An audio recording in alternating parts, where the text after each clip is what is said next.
Selamat pagi, coba kita hari ini akan belajar satu hal yang sangat simpel, tapi hari ini membuat kesulitan dan membuat malapetaka karena pemahaman tentang bilangan bulat pada siswa-siswa kita, kepada mahasiswa kita, itu terlalu abstrak sekali. Saya ingin mengangkat satu fenomena menarik, yaitu bagaimana mengumpulkan kompetensi dasar siswa terkait dengan apa itu bilangan bulat, dan kemudian ketika kita masukkan ke dalam project based learning, apa yang bisa kita lakukan? Belajar tanpa harus menggunakan Zoom, tanpa harus menggunakan internet.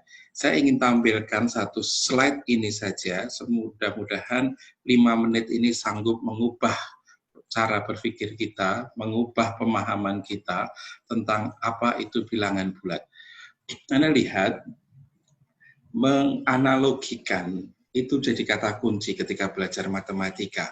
Seorang anak bingungnya luar biasa hari ini. Guru menjelaskan melalui online apa itu bilangan bulat, apa itu bilangan pecah.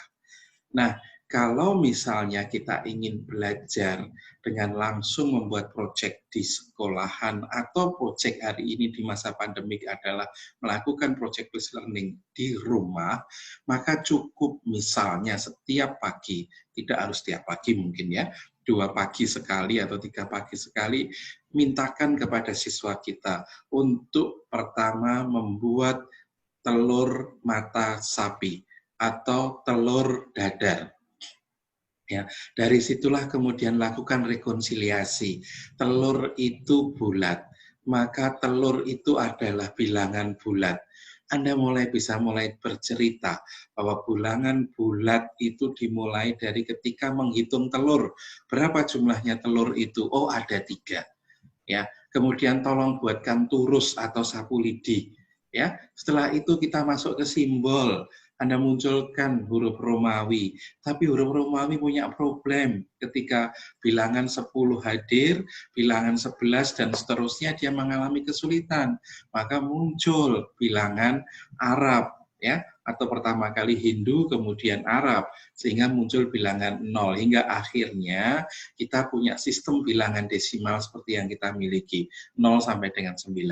Ketika Anda bicara bilangan pecah, cukup sekali. Mintakan kepada siswa Anda, pecahkan telur itu, kemudian bikinlah tadi telur dadar misalnya.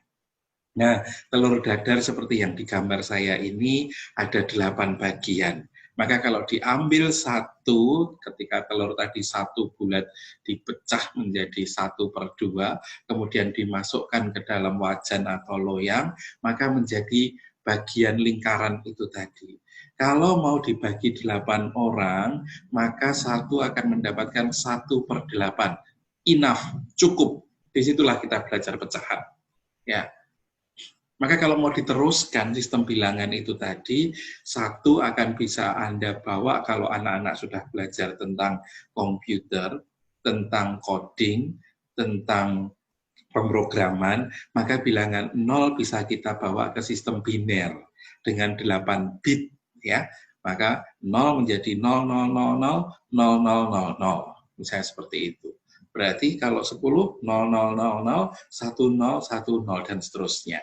Fungsinya untuk apa? Fungsinya kalau Anda lihat, nak, foto telur mata sapi itu akan berubah menjadi hitam putih, akan berubah degradasinya dan seterusnya, mengubah foto secara digital itu, kita nanti bermainnya dengan bilangan biner seperti itu. Atau kalau Anda mau berikan proyek yang terbaru terkait itu, bikin penetas telur digital seperti gambar ini. Maka cukup sebenarnya kita belajar bilangan bulat dengan mengumpulkan kompetensi-kompetensi dasar mulai dari biologi masuk ke situ. Belajar kita punya KI, yaitu membantu orang tua. Belajar di situ tentang bilangan pecahan, bahkan bilangan digital atau bilangan biner. Bahkan anak-anak bisa paham kenapa telur ini bisa menetas dan bisa diikuti angka-angkanya, itu akan menjadi fenomena yang menarik sekali. Itu mudah-mudahan 5 menit akan bisa mengubah jalan berpikir kita, bagaimana menjelaskan matematika itu sesungguhnya mudah dan bisa dipakai untuk kehidupan sehari-hari. Terima kasih, sampai ketemu.